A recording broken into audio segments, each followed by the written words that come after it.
Good morning, everyone. Thank you so much for the lovely introduction, and good morning, Your Excellency. Thank you for joining us. I think AI today has become like a vowel in the English language. I think we use it in almost every sentence, especially if you're working in the technology sector. And while everyone is talking about AI, I think the reason why we are here today and doing this session is because in the public sector, it becomes a bit more prominent in terms of the responsibility to ensure that it is implemented in the right manner and it creates the right impact for the people is slightly more than the private sector, right? At least that's what we think. And the Middle East and the GCC specifically and UAE is unique in that sense because unlike the world, over here the private sector mimics the public sector when it comes to implementing technology. Today, we are here to explore about how AI and automation in the government um, are kind of addressing these issues or these opportunities, be it responsible AI, be it addressing the bias. And having said that, I want to start with the first question, Your Excellency. Until some time back, I think digitization was the key word, and everyone was going through that. And now with AI, but I think the core remains the same, delivering experiences which are frictionless for the citizens and the residents. What do you think? As a public sector, as a government body, how are you doing it today? And what are the models which you feel are future ready when it comes to being implemented for the citizens with the use of technology and AI? First of all, Assalamu alaikum wa rahmatullahi wa barakatuh. Thanks for having me today. To be honest, Abhinav, AI is part of digitization and automation. So it's just a buzzword that it is important. It's very vital, very important. But again, it's part of technology and automation and digitization.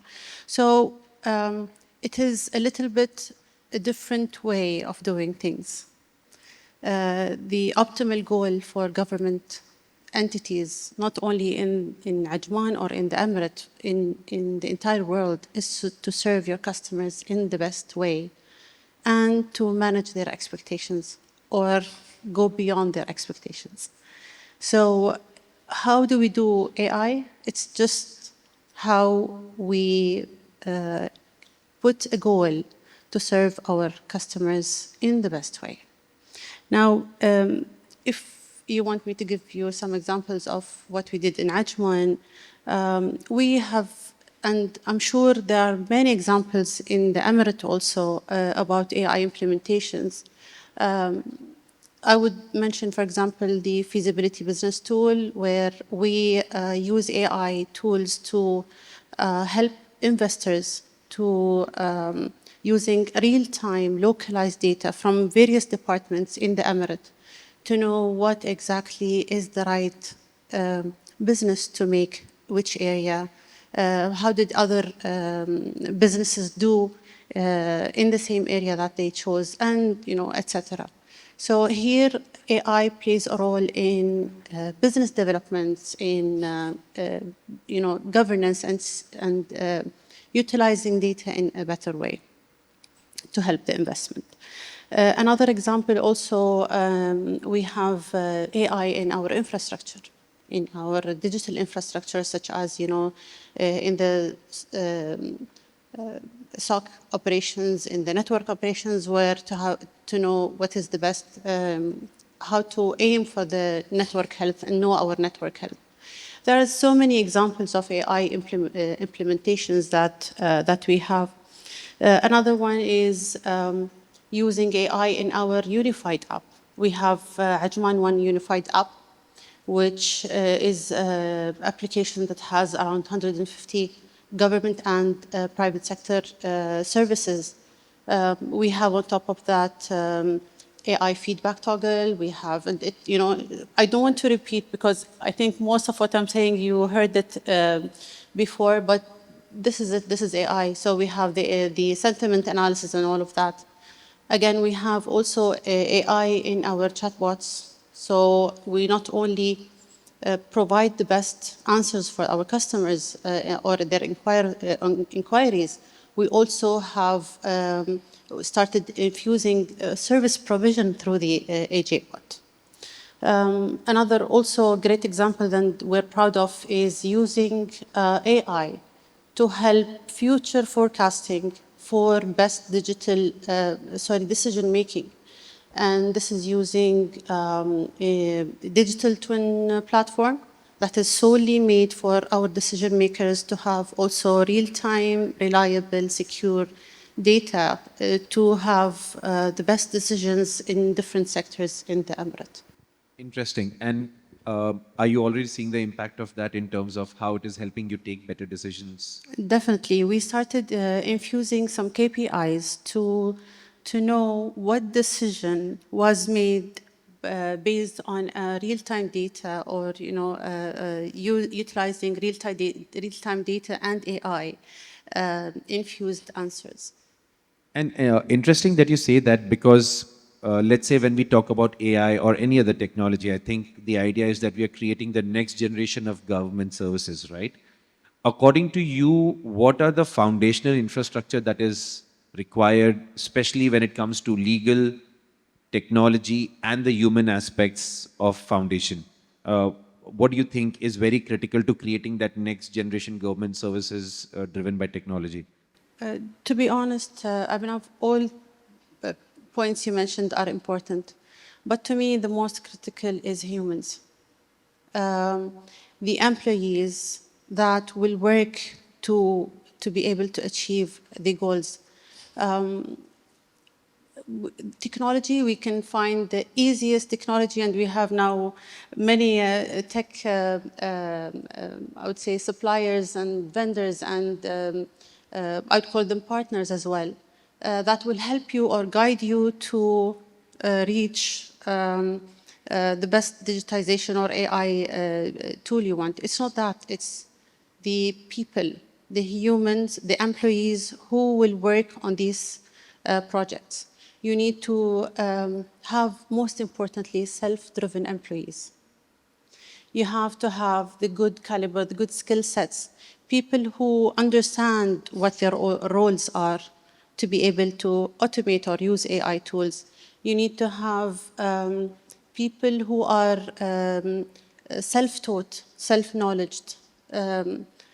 Besides that, yes, the government entities must also invest in them with the best, the newest, let's say, trainings or whatever degrees they can get to help you reach that.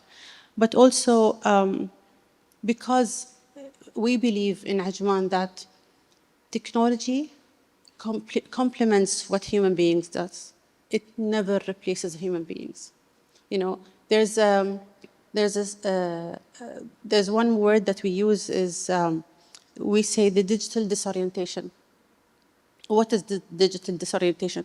It's when we as government sectors, we think that our customers need certain tool or certain AI implementation. It's never the case.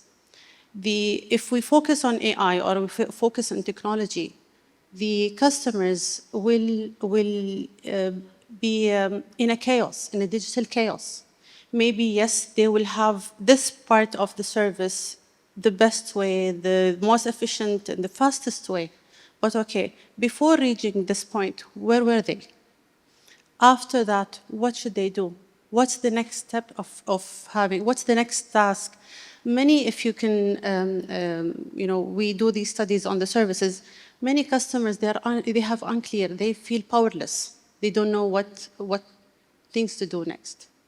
And also, that's very interesting because you mentioned technology complements human and is not going to replace it, because the larger narrative across the globe is that you need great minds to train AI so that AI could replace those great minds. So it's interesting that you say that. One of the other things where we see a lot of stress globally is as the physical and digital realms kind of overlap with each other and we are getting into a new era, uh, the legal and the policy aspect of it. We see that it puts a lot of stress in terms of defining policies for something we don't know how it's going to shape. How do you see the legal and the policy framework re engineering to kind of match that physical and digital realms? Okay, let me be very honest here. I think for the last decade, we keep on mentioning being agile, and we push for being agile. Are we really agile? This is a question that I will leave it for you. Um, yes, we know what does it mean. We know what agility is. We know it's key. It's in our visions. I think most of us have it in their visions. Are we really agile, Abhinav? When it comes to policies, when it comes to legislations, technology needs a total different way of managing things, different rules, different regulations. Um, even the ethical aspects are different. People started doing things in a different way. But until date, we still have some laws and regulations and policies that are way backdated. So what I mean here is, yes, we do great achievements, alhamdulillah. In the UAE, in Ajman, in around the world, there are so many great achievements, successes. But we yet still need to have better agility in terms of bringing the best policies, bringing the best legislations, fine-tuning, I would say, some of these legislations and policies for the best. And do you think it is because technology is advancing faster than we can keep up? Because I definitely don't see any uh, lacking in terms of the intention, especially in this part of the world. The intent is always there to keep moving faster. But do you think it is because technology is moving faster than we can kind of think about how that is going to transform our lives? Yes, technology is moving fast. Okay. And it is moving faster than it used to. But again, human beings are human beings, and they are still remaining, some of them are remaining as is. I'm not being pessimist here. Don't misunderstand me. I'm just being honest. There are great minds, supportive minds that understands the importance of having the newest laws and regulations for AI and automation in general.